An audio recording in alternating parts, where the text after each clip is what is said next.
এই শরীরটারে আর বসে রাখতে পারতেছি না। ভোলানাথ তো এখনো আইলেন না। শরীরটা ওখানে যাওয়ার জন্য আকুল হইতাছে, যেন ওই নাম গান আমারে ডাকতেছে।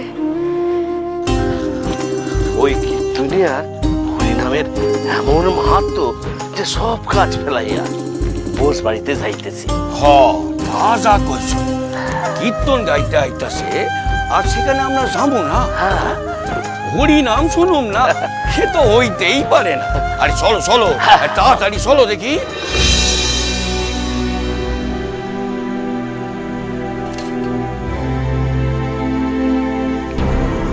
আবার নাম গান, অষ্টগ্রামের ঘটনা আমার মনে আছে। এসেছে ব্রজের বাঁকা কাল সকা দেখবি আয় আমাদের নদিয়ায়।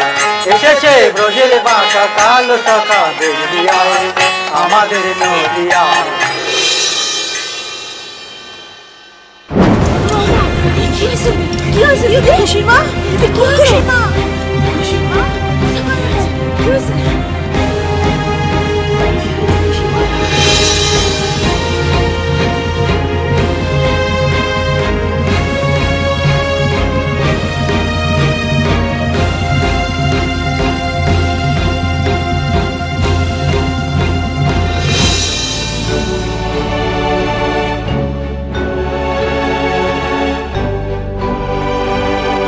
যাই হোক, নির্মলারে নিয়ে আমি এখন ওখানে কিছুতেই যাব না। নাম গান শেষ হলে তারপর নির্মলারে নিয়ে বোস সাহেবের বাড়ি যাব। ততক্ষণ আমি এইখানে বসে থাকি। হে হরি, কি করুম আমি, কি করুম? ভোলানাথরে আমি কথা দিছি পড়শি দিদিগো লগে যাবো না। ওনারা ডাকতে আইলেন, আমি তাও যাই নাই। কিন্তু এখন যে মনটারে আর বসে রাখতে পারতাছি না। কি করি আমি, কি করি?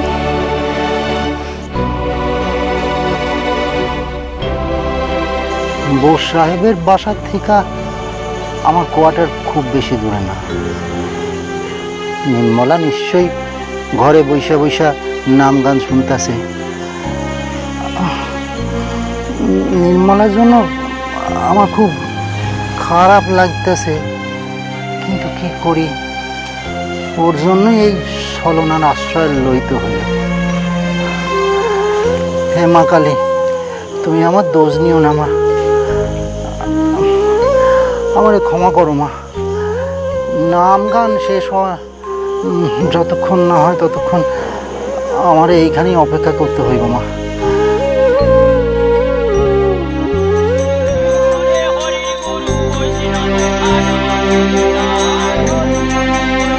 ভোলানাথরে আমি কথা দিছি পড়শি দিদিগুলোকে যাবো না, কিন্তু একা যে যাবো না এমন কথা তো দেই নাই।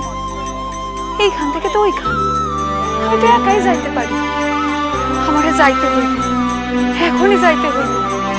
দেরি করলে হইব না, দেরি করলেই বিপদ, বড় বিপদ। রক্ষে করো প্রভু, রক্ষে করো, ওরে রক্ষে করো।